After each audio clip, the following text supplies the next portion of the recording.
Hoje nós chegamos no 17º milagre que o Senhor Jesus Cristo realizou durante o seu ministério terreno.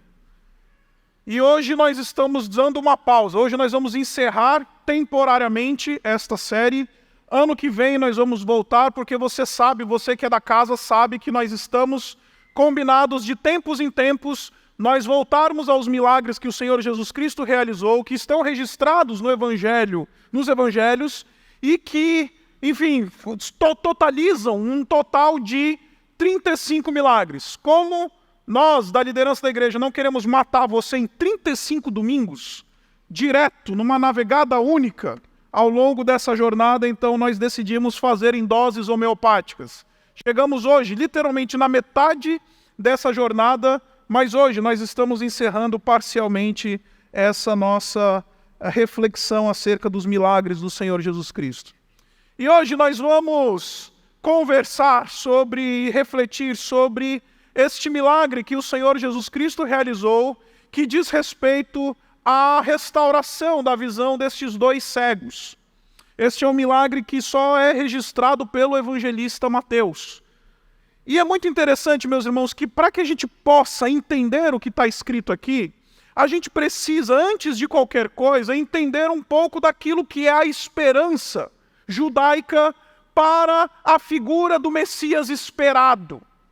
Se você chegasse no primeiro século e perguntasse para um judeu, para um fariseu, para um mestre da lei, para alguém que estava envolvido com o judaísmo ali do primeiro século, você iria descobrir que, dentre as várias expectativas, uma delas era fundamental, de que o Messias ele seria enviado por Deus, ele nasceria da linhagem de Davi e ele inauguraria um reino absolutamente de paz e de restauração absoluta. Você sabe que quando eu prego, eu gosto de fazer exposições corridas das passagens que nós estamos refletindo, mas hoje eu queria convidar você para abrir comigo ali em Isaías, no capítulo 35. Eu queria mostrar para você textualmente aquilo que, o texto bíblico fala sobre a vinda do Messias. Isaías capítulo 35, ele apresenta para nós essa expectativa messiânica. Apresenta para nós aquilo que o Antigo Testamento apresenta ou fundamentava em termos da expectativa dos judeus do primeiro século. E esse texto ele começa dizendo, eu vou ler a partir do versículo 1, nós vamos até o versículo 5. Ele diz assim: o deserto e a terra ressequida se regozijarão com a vinda deste Messias. O ermo exultará e florescerá como a tulipa, irromperá em flores e mostrará grande regozijo, e cantará de alegria. A glória do Líbano lhe será dada. Interessante que essa é uma linguagem poeta do profeta, dizendo que até a realidade natural vai celebrar a chegada do Messias. E aí ele continua: fortaleçam as mãos cansadas, firmem os joelhos vacilantes, digam aos desanimados de coração, sejam fortes e não temas. Seu Deus virá com vingança, com divina retribuição, virá para salvá-los. Então os olhos dos cegos se abrirão e os ouvidos dos surdos se destaparão. Então os coxos saltarão como o cervo e a língua do mudo cantará de alegria. Águas irromperão no ermo e riachos no deserto. É isso que a expectativa messiânica veterotestamentária apresenta para o povo de Israel. E era isso que o povo de Israel esperava. Eles esperavam que este Messias, este rei que haveria de vir da linhagem de Davi, ele fosse alguém que iria estabelecer um reino de justiça, um reino de paz, e uma das marcas do reinado deste Messias é que ele viria para reinar também sobre a doença. Os cegos voltariam a ver, os coxos iriam saltar de alegria, os surdos teriam seus ouvidos destapados. Porque essa era a expectativa que os israelitas tinham. Mateus, ele está escrevendo o seu evangelho para judeus. A audiência primeira do evangelista Mateus são justamente estes judeus que estão aguardando o Messias. E a proposta de Mateus ela é muito simples. Eu vou narrar para vocês o evangelho do Senhor Jesus Cristo, querendo provar que Jesus de fato é este Messias, é este cumprimento de tudo aquilo que foi profetizado no antigo Israel. Mateus ele tem esse interesse de chamar a atenção aos judeus que compõem a sua audiência e dizer, sabe esse Jesus que vocês crucificaram? Sabe esse Jesus que vocês mataram? Então, é justamente ele o cumprimento de toda a esperança profética do Antigo Testamento. Por isso ele narra para nós o Senhor Jesus Cristo curando, dando vista aos cegos. Aliás, se você voltar lá no capítulo 4 de Lucas, quando o Senhor Jesus Cristo pela primeira vez se apresentou como Messias, ele justamente foi emprestar no profeta e ele disse, o Espírito do Senhor está sobre mim e me ungiu para pregar boas novas aos pobres, a libertação aos cativos e dar vista aos cegos. Dar vista aos cegos é uma credencial messiânica. Dar vista aos cegos é algo que evidencia o fato de que Jesus é, sim, este cumprimento da esperança israelita. E essa cena, meus irmãos, em que o Senhor Jesus Cristo encontra com esses dois cegos, ela é espetacular. O texto fala para nós que o Senhor Jesus Cristo, ele estava próximo, ou este evento aconteceu próximo daquele evento em que nós já refletimos acerca, que foi a ressurreição da filha de Jairo. Mateus faz questão de colocar perto, localizar cronologicamente próximo desse evento da ressurreição da filha de Jairo. Então esses dois homens cegos, eles certamente já tinham ouvido falar de Jesus. Como eu já disse para vocês, ali na região da Galileia, o Senhor Jesus Cristo ele já tinha feito grandes milagres. Ele já tinha ressuscitado a filha de Jairo. Ele já tinha curado o servo do centurião com apenas uma palavra. O paralítico já tinha descido ali na frente do Senhor Jesus Cristo para que ele pudesse ser curado. O Senhor Jesus Cristo já tinha curado a sogra de Pedro. Então o seu ministério ali na Galileia era um ministério que já estava ganhando muita repercussão.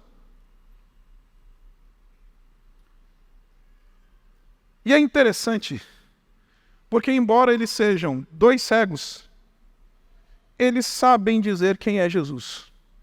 Esses dois cegos, eles vão insistentemente atrás de Jesus. Esses dois cegos, eles seguem Jesus clamando. A expressão grega aqui dá uma ideia de continuidade, de alguém que não desiste, de uma determinada perseverança.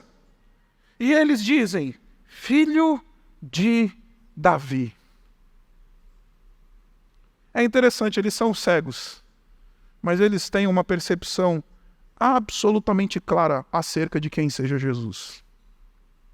Filho de Davi significa dizer, Jesus, tu és essa expectativa, tu és o cumprimento da expectativa, tu és aquele que é digno do trono de Israel, tu és aquele que vai inaugurar um reino entre nós, tu és aquele que tem poder para fazer tudo aquilo que o Antigo Testamento promete a nós. Tu és aquele que nós estamos aguardando. Filho de Davi é reconhecer biblicamente quem Jesus é. Cego, mas veem perfeitamente. Cegos, mas têm uma percepção absolutamente clara acerca de quem é Jesus. Cegos, mas quando chegam diante do Todo-Poderoso e chegam diante de Jesus, eles sabem dizer quem Jesus é. E por que eu estou falando isso, meus irmãos? Porque nós vivemos uma era de cegueira espiritual acerca da pessoa do Senhor Jesus. Vivemos uma era de cegueira espiritual. Gente que tem condição de ver, mas não consegue definir e qualificar quem seja Jesus. Gente que tem uma visão de Jesus que é absolutamente corrompida e deturpada. uma visão de Jesus que é absolutamente quebrada, uma visão de Jesus que é da moda, Jesus como um bom guru, Jesus como um mestre moral, Jesus como um cara bacana, Jesus como alguém que veio para nos mostrar um jeito bonito de viver, Jesus como aquela pessoa que pronunciou ensinos que a gente reproduz nas nossas redes sociais, mas Jesus não é mais o Senhor soberano, filho de Davi, que governa soberanamente sobre todas as coisas. Por isso aqui tem uma lição muito bonita e uma ironia dentro desse paradoxo do texto. Você tem gente que vê, mas não consegue enxergar Jesus, saber quem é Jesus, qualificar Jesus. E dois cegos que conseguem. Dois cegos que se aproximam de Jesus e insistem porque estão certos acerca de quem Jesus seja. Quem é o Jesus que você vê? Gosto muito de uma frase, essa daqui eu não coloquei para o pessoal da manhã, que o tempo estava espremido, mas o Paulo vai colocar para a gente. Gosto muito de uma frase do Nelson Rodrigues, que diz o seguinte. O Nelson Rodrigues, eu já falei para vocês, ele é meio biruta, mas ele fala algumas coisas muito, muito interessantes. Ele diz assim: não sei se foi Pio XII. Foi Pio XII sim, ele muda, né? Que viu Deus. Não sei se você já ouviu falar dessa história da visitação do próprio Deus ao Papa Pio XII. Estava num jardim e viu fisicamente Deus. Lembro-me que o Paris Match, que é uma Veja ali da França, uma revista Veja, tipo a revista Veja da França, fez a propósito uma reportagem de 10 ou 12 páginas. Então o Pio XII falou: olha, eu vi Deus. Aí os repórteres foram atrás do Papa. Está dizendo o Nelson Rodrigues. Ora, não me espanto que alguém, Papa ou não, veja Deus. O que me assombra, realmente me assombra, é que Deus não seja visto a toda hora, em toda parte, por todo mundo. O que me assombra, está dizendo Nelson Rodrigues, é que Deus não seja visto em toda hora, por toda parte, em todo mundo. E meus irmãos, estou emprestando Nelson Rodrigues aqui, não para dizer para a gente que nós somos um povo especial que a gente vê, porque venhamos e convenhamos, a gente não consegue ver Jesus na nossa segunda-feira. A gente não consegue enxergar Deus na nossa realidade. Nós somos os cegos. Nós somos aqueles que precisam ser visitados pelo Espírito de Deus para poder receber e ter visão espiritual da realidade, discernimento espiritual da realidade. Nós somos aqueles que muitas vezes nós professamos esse Jesus gospel, nós professamos essas coisas, mas nós somos aqueles que não têm condição de ver Jesus em todo momento, em todos os lugares, em toda parte da nossa vida. Eu não sei se você já percebeu como nós departamentalizamos a nossa relação com Deus. A gente fala, Jesus diz respeito ao meu domingo. Male sábado à noite se eu for jovem. Aí vou lá no culto dos jovens. Mas de segunda a sexta, Deus não tem nada a ver com a minha vida. A prova de que vivemos uma vida absolutamente materialista e secularizada é que nós somos cegos. Deu para entender? A razão pela qual a nossa vida ela é tão materialista e secularizada é a prova, isso é a prova cabal de que esta cegueira ela é nossa. Jesus não está mais na nossa segunda. Jesus não entra mais no nosso trabalho. A gente não consegue mais enxergar Jesus ou o próprio Deus como alguém que faz parte da nossa realidade cotidiana. Jesus é um objeto dos caprichos evangélicos. Deus é um ser distante que não tem nada a ver com a minha experiência e a minha caminhada existencial. Então, por isso, eu e você vivemos uma vida de absoluta cegueira espiritual. Precisamos desesperadamente fazer a oração destes cegos dizendo: Filho de Davi, tem misericórdia de mim. Porque eu estou cego. Eu enxergo o meu casamento apenas de uma perspectiva material, real, humana, física, mas não mais espiritual. Eu olho para as minhas finanças e não consigo mais enxergar elementos espirituais da graça de Deus nas minhas finanças, da minha administração dos meus recursos. Eu olho para a maneira como eu me relaciono com os meus filhos e a minha relação com os meus filhos ela é absolutamente material e secular. Somos nós os cegos. Somos nós aqueles que precisam desesperadamente romper com essa moda de trazer para dentro da nossa experiência religiosa ou da nossa caminhada com Deus esse Jesus Hello Kitty, esse Jesus do mundo gospel, esse Jesus que é somente um cara legal, mas que não é mais Senhor, soberano sobre todas as coisas. A prova, porque o mero fato de que nós estamos com o nosso nariz enterrado sobre a terra, mostra que nós somos absolutamente cegos espiritualmente. E aqui está o primeiro passo da vida cristã, meus irmãos. Quem é o cristão, senão aquele que se encontrou com a luz do Senhor Jesus Cristo? Quem é o cristão, senão aquele que teve os seus olhos abertos pelo Espírito de Deus? Quem é o cristão, senão aquele que teve a luz de Deus brilhando em seus olhos, rompendo a sua cegueira, capaz de discernir a vida a partir de elementos espirituais?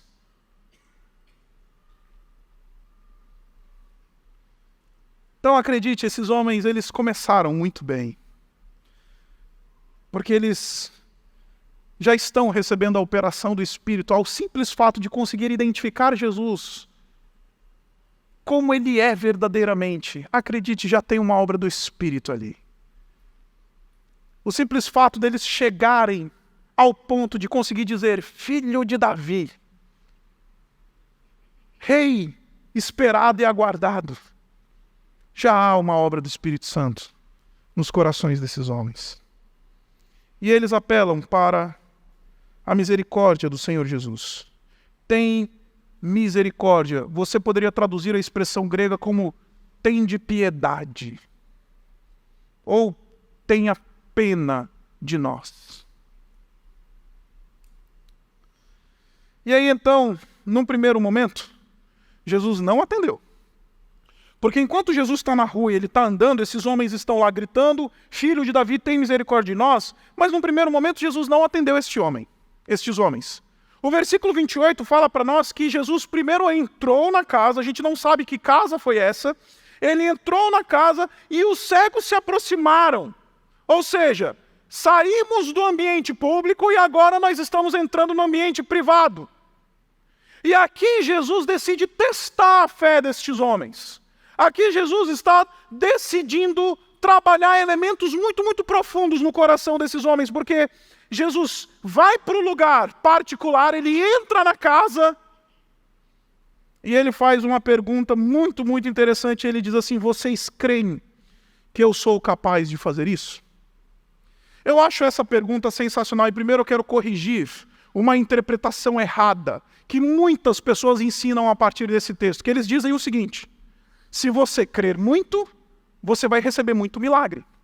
Afinal de contas, se você der uma olhada no versículo 29, aparentemente é Jesus que diz isso, né? Que seja feito segundo a fé que vocês têm. Ora, se você tiver então uma fé que você fala assim, eu vou ganhar 6 números essa semana. E tiver uma fé mesmo, então vai acontecer comigo segundo a fé que eu tenho. Então, se eu tenho a minha fé lá de que eu vou trocar de carro essa semana, se eu tiver muita fé, essa fé vai me abrir a chave para o milagre. É isso que a gente ouve nas igrejas por aí. Acredite, isso é tudo que o texto não está dizendo. Jesus, quando ele pergunta se estes homens creem, é porque Jesus está querendo claramente fazer uma distinção entre aquilo que eles creem e a vontade destes homens. Porque uma coisa é a minha vontade, é eu querer que Deus faça alguma coisa. E se venhamos e convenhamos, esses homens são cegos. Seria uma pergunta retórica Jesus dizer, o que queres que eu faça a vocês? É claro que esses homens querem ser curados, eles são cegos. A cegueira era um mal quase epidêmico naquele mundo do primeiro século. Muitas pessoas, enfim, sofriam com a cegueira, com males como catarata e outros males que iam aos olhos das pessoas, que afetavam os olhos e a vista das pessoas. Então isso era muito comum encontrar gente cega no primeiro século, que desejava eventualmente cura.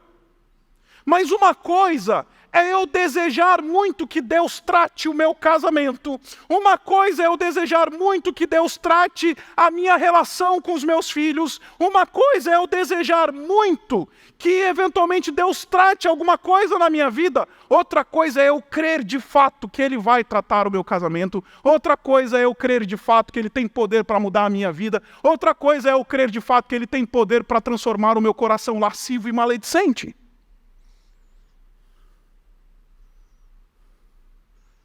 Porque uma coisa é o que eu desejo. Uma coisa é o que eu quero, o que eu espero. Uma coisa são as inclinações do meu coração.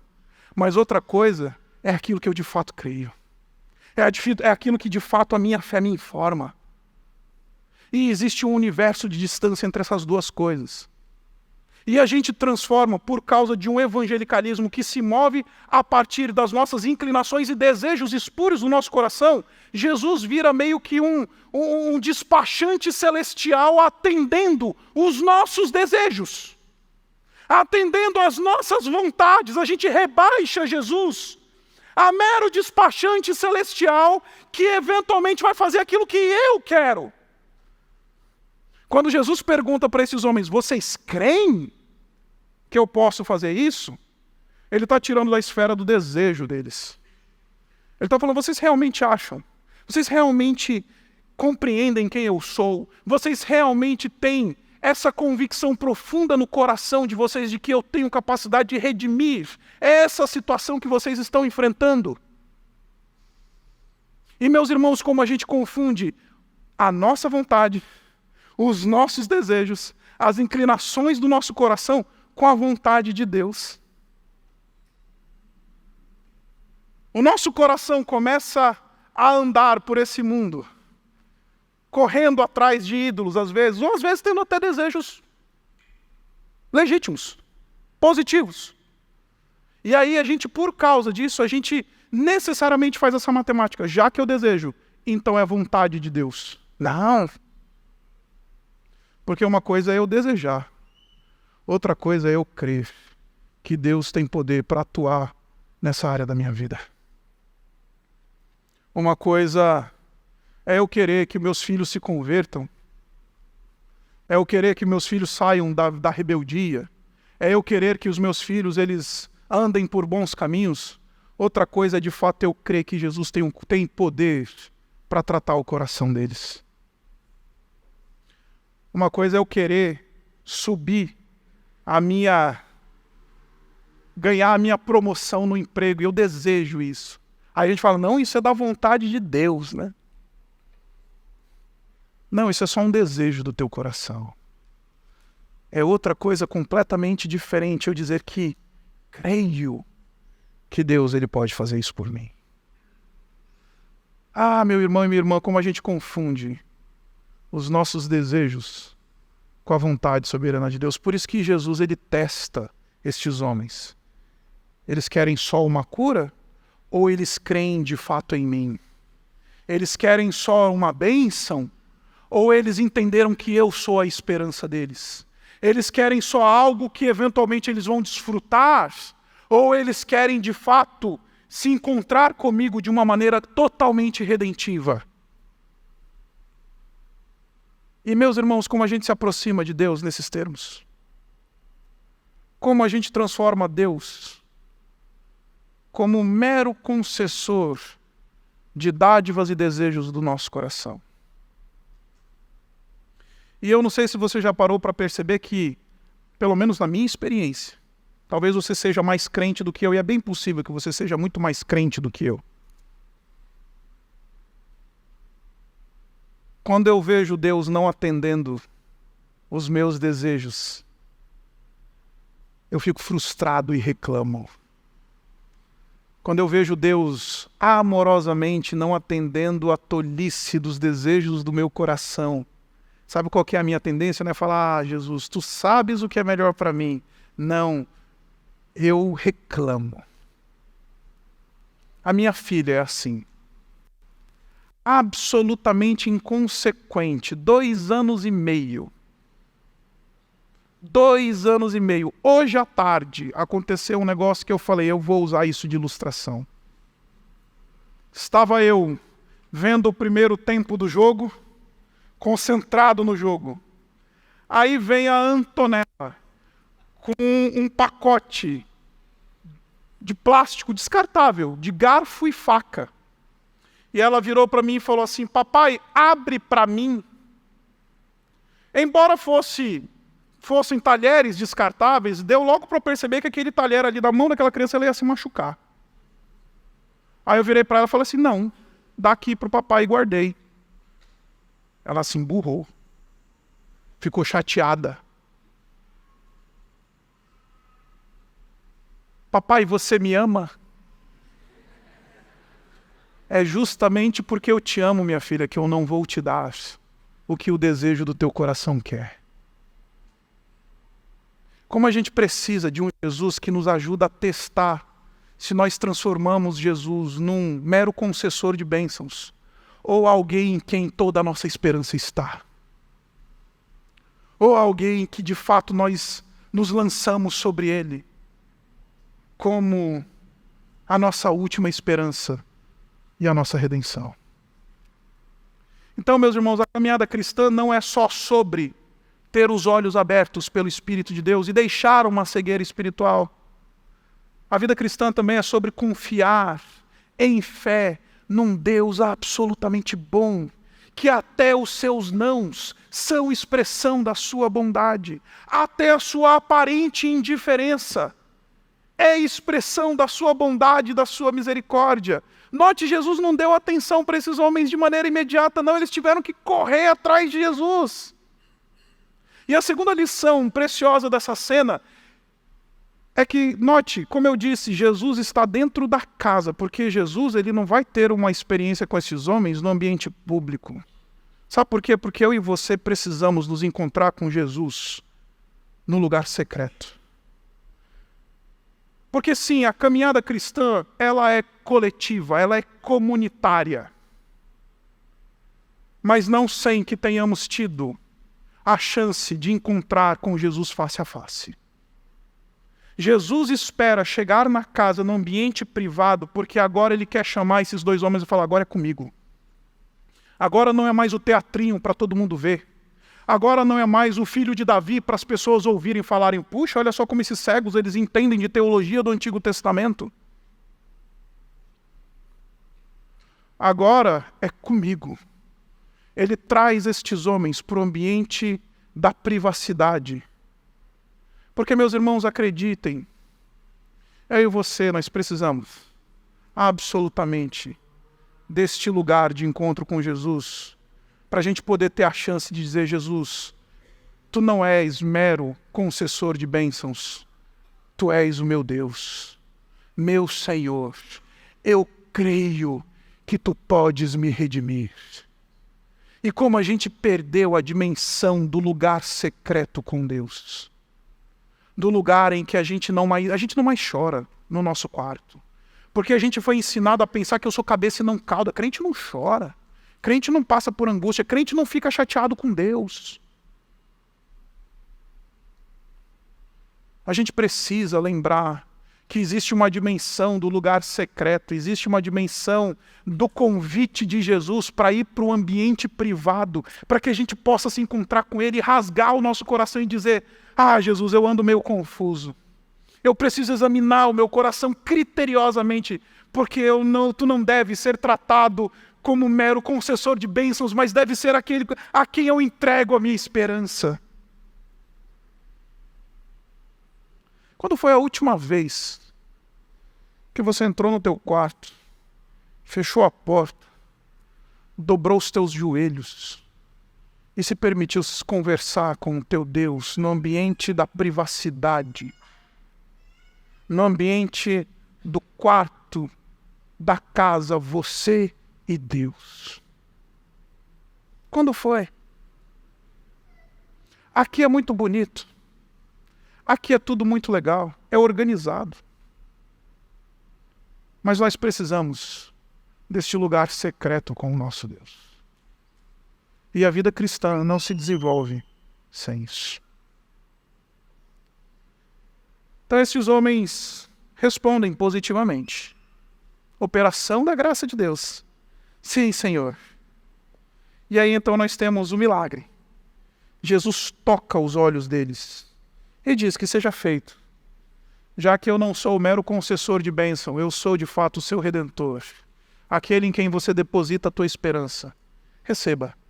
Expressão da graça de Deus.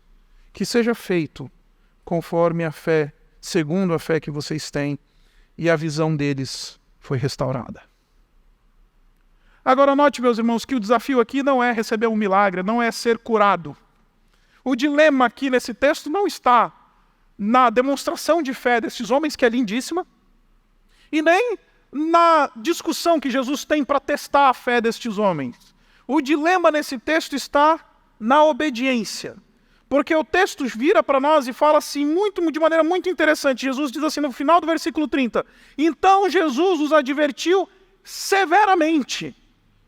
Não foi uma sugestão que Jesus deu a estes homens. Jesus disse, presta atenção. Isso que acabou de acontecer aqui no ambiente privado, aqui na sala fechada, então vocês não vão falar para ninguém. Porque acredite, tem coisas que acontecem na nossa vida que a gente não vai falar para ninguém, a gente deixa com Deus. Aprenda esta lição. Tem coisas da nossa relação com Deus, coisas da operação da graça de Deus na nossa vida que a gente deixa entre a gente e Deus. Que elas têm que ficar no ambiente da privacidade. E Jesus adverte severamente. Ele diz, isto não é uma sugestão, isto é uma ordem. Não cuidem para que ninguém saiba disso. Qual que é a primeira coisa que esses homens fazem? Eles desobedecem. O versículo 31 diz, eles, porém, saíram e espalharam a notícia por toda aquela região. Porque, meus irmãos, esse texto está gritando para nós uma lição extremamente importante. É possível ter os olhos abertos por Jesus. É possível experimentar coisas sobrenaturais por parte de Jesus. É possível já ter colocado a nossa absoluta esperança em Jesus. E mesmo tendo experimentado todas essas coisas, é possível ser um cristão desobediente a Deus. Em outras palavras, estes homens, eles transformam, encarnam e tornam prática essa fé que eles acabaram de pronunciar a Jesus, sendo obedientes. E eles falham miseravelmente nesta missão.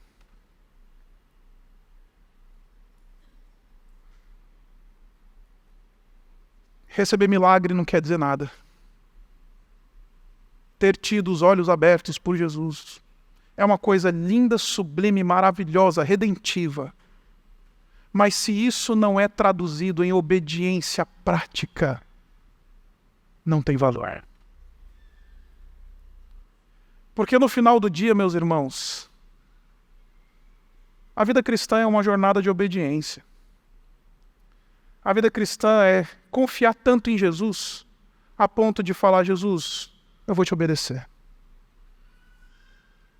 Eu não sei se eu acho que eu devia falar para todo mundo isso que você acabou de falar, mas já que você disse que eu tenho que deixar isso no ambiente da privacidade, você tem os teus planos e a tua soberania,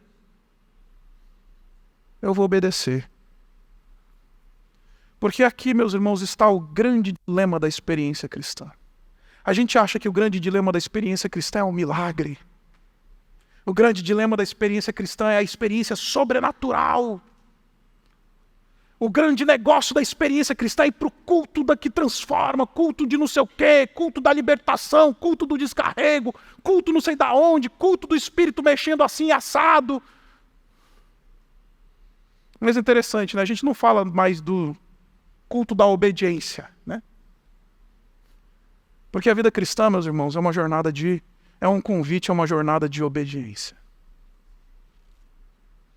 há um convite, há um movimento por parte de Deus em nos oferecer essa capacidade de obedecê-lo, porque agora temos olhos abertos e da nossa parte dizer: Jesus, eu confio tanto em ti, eu creio tanto que tu tens poder para me curar, para me tratar, para me redimir, que eu vou andar em obediência, que eu vou andar seguindo o teu plano e a tua vontade.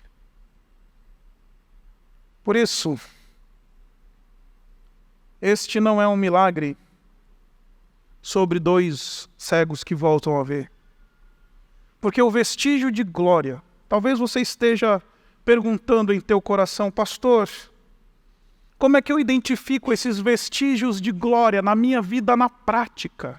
Como é que eu identifico esses vestígios de glória da operação graciosa de Deus na minha vida na prática? Sabe onde é que é? No lugar da obediência. Eu vou identificar esses vestígios de glória quando eu trato a minha esposa não segundo a minha conveniência, mas de maneira obediente a Cristo. Quando eu trato os meus filhos e me relaciono com os meus filhos não segundo a minha conveniência, mas de maneira obediente a Cristo. Quando eu saio segunda-feira de manhã cedo para ir trabalhar de maneira obediente a Cristo. Quando eu ando neste mundo de maneira obediente, aí está o grande vestígio de glória que comunica quem Jesus é. A gente fica caçando milagre, a gente fica caçando experiência extraordinária, mas é na ordinariedade da obediência que a glória de Deus se manifesta em nossa vida. É na ordinariedade da obediência do dia a dia que a gente vai percebendo a graça de Deus sendo operada na nossa vida, cuidando de nós, operando na nossa vida, tratando o nosso coração. É na ordinariedade de cada obediência diária que a gente vai vendo glória. A gente vai vendo a operação gloriosa de Deus. Por isso a vida cristã de fato começa com um abrir dos olhos. A vida cristã exige de nós critérios muito claros para que a gente possa discernir como nós estamos tratando o nosso Deus, se Ele é nosso mero abençoador ou se Ele é a nossa única esperança. Mas na caminhada do chão da terra, vida cristã significa obedecer a Jesus. Ele lhes advertiu severamente. Os cegos, porém, falharam na hora de transformar esses vestígios de glória em experiência palpável do dia a dia. Por isso não vim lhes pregar um sermão sobre 2 cegos desobedientes. Eu vim lhes pregar um sermão sobre um Jesus obediente. Porque aqui eu poderia parar e falar assim: então a partir de agora você pegue os 10 mandamentos, você pegue a lei, 613 mandamentos no Antigo Testamento, cumpra cabalmente cada um deles. Não, isto é legalismo. Eu não vim pregar a você um sermão legalista e moralista. Eu vim pregar a você um sermão cristocêntrico. E a pergunta que talvez você esteja fazendo é: e como é que eu vou aprender a experimentar esses vestígios de glória na dinâmica da obediência, pastor? Simples. Correndo para Jesus que diz: Pai, que não seja feita a minha, mas a tua vontade. Correndo para um Jesus que é o modelo perfeito de obediência que nós temos. É andando com Jesus que a gente consegue receber as advertências severas de Deus e obedecê-las. Em última análise, meu irmão e minha irmã, no final das contas, no final do dia, talvez o que esteja faltando na nossa jornada seja mera obediência. Encerro contando uma história para você. Acho que já contei aqui no púlpito desta igreja. Quando eu era garoto, ali por volta de 10, 11 anos de idade, a gente morava numa casa ali no estado de Roraima, em Boa Vista, que tinha um gramado frondoso, bonito, que meu pai cuidava desse gramado não só como se fosse um hobby, era algo extremamente importante. Esses detalhes estéticos da casa para o meu pai sempre eram muito sérios. Então ele teve aquela área, mandou deixar bonita aquela área, plantou aquele gramado na frente da nossa casa e ele cuidava daquele gramado com muito rigor. Até que ele mandou instalar alguns aspersores de água, quase desses de estádio de futebol, que no seu devido horário, e aí vai aguar o gramado. Aquele gramado era o sonho de todo garoto de 10 anos que queria jogar bola. Só que aí, meu pai me chamou e falou: filho, você não vai jogar bola nesse gramado, porque tem a torneira dos aspersores do gramado, e você vai chutar essa bola nas torneiras, e você vai quebrar essa torneira. Eu falei: tá bom, pai, fica tranquilo, obedecerei. Na primeira oportunidade que meu pai saiu, e eu sabendo que ele estava saindo para um compromisso que ele ia demorar, fiz correr a notícia no bairro, para a molecada do bairro: futebol na casa do Isaac. E eu sempre fui ruim de bola. Nossa, como eu sou ruim de bola. Eu sou bom de torcer. Isso foi uma piada. Mas eu sempre fui muito ruim de bola. Se eu tivesse tentado acertar intencionalmente aquela torneira, eu jamais iria conseguir. Mas lá pelas tantas, no meio do jogo, eu acertei um canudo que foi certinho na torneira dos aspersores do meu pai, do gramado do meu pai. E a torneira simplesmente se espatifou e abriu um chafariz no meio do gramado. É interessante porque estourou a torneira, o chafariz subiu no meio do gramado, todos os amigos fugiram, né? Ficou eu e a bola e o gramado e o chafariz. E agora, José, né? Corri no registro da casa. Fechei o registro, sumiu o chafariz, dei uma lá arrumada na torneira, deixei, fui para dentro de casa como se nada tivesse acontecido. Tô lá eu jogando meu videogame, meu pai chegou, aparentemente não tinha acontecido nada, estava tudo bem, segue o jogo. Lá pelas tantas, a menina que trabalhava lá em casa chama meu pai e fala assim: seu Antônio, acabou a água da casa. Ele: como assim? A caixa d'água esvaziou? Aí falou: tô sem água aqui para fazer a limpeza e tal. Aí meu pai saiu. Vou olhar o que aconteceu. Será que não tem água da rua? A caixa d'água esvaziou? O que aconteceu, né? Aí ele foi, olhou, de repente vai no registro. Registro fechado. Abriu o registro. E o chafariz voltou no gramado. Meu pai me chamou e falou: filho, vamos conversar. E eu tentei barganhar. Eu falei: pai, compra um cano novo que eu conserto. Como todo filho barganha, né? Meu pai me falou uma frase que eu carrego comigo até hoje. Me falou a frase que eu falo hoje para Antonella, minha filha: filho, se eu não disciplinar você, eu serei desobediente como você.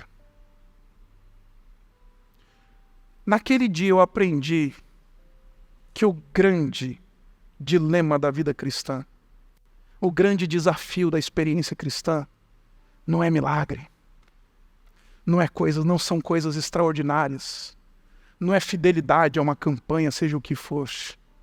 O grande desafio da experiência cristã se chama obediência. Por isso, nós somos socorridos por um Jesus absolutamente obediente, que diz: anda comigo, e eu vou transformar o teu coração, porque o grande vestígio de glória é a obediência na jornada. Abaixe sua cabeça e vamos orar. Pai, obrigado. Obrigado por essa palavra, obrigado pelo teu Espírito. Obrigado porque há o Espírito Santo de Deus que está à nossa disposição para abrir os nossos olhos. Pai, como a gente precisa ter a vista curada, como a gente precisa aprender a te encontrar, é em todos os lugares, a todo momento, em todo tempo, em toda circunstância. Ah, Pai, mas a gente é cego e por causa disso a gente vive uma vida material, com o nariz na terra, com a cabeça afundada na terra, rastejando o ventre no pó da terra todo dia. A gente precisa do Teu Filho Jesus abrindo os nossos olhos, nos mostrando quem Ele é verdadeiramente. Pai, não permita que sejamos levados a uma relação contigo de barganha, de conveniência. Não permita que transformemos os desejos do nosso coração à Tua vontade. Ajuda-nos a Te reconhecer, não como mero concessor de bênçãos, mas como aquele que é a nossa última esperança e razão e objeto último da nossa fé. E acima de todas as coisas, Pai, nos leva para o lugar da obediência. Como é difícil. Como é difícil, Pai, obedecer. Mas cremos que Tu és a cura de corações desobedientes. Tu és a cura daquele que precisa de cura e de abertura dos olhos. Tu és a cura daquele que está instrumentalizando uma relação contigo em nome de bênçãos a serem desfrutadas nessa terra. Tu és a cura daqueles que precisam aprender com Jesus o lugar do servo obediente. Por isso, Pai, nos leva para o lugar da obediência. Ajuda-nos a sermos como Jesus, que apesar de toda e qualquer circunstância, orava que não seja feita a minha, mas a Tua vontade. Nos visita hoje com cura, porque somos como esses cegos e precisamos ser curados por Ti. Nós oramos no nome dele. Amém.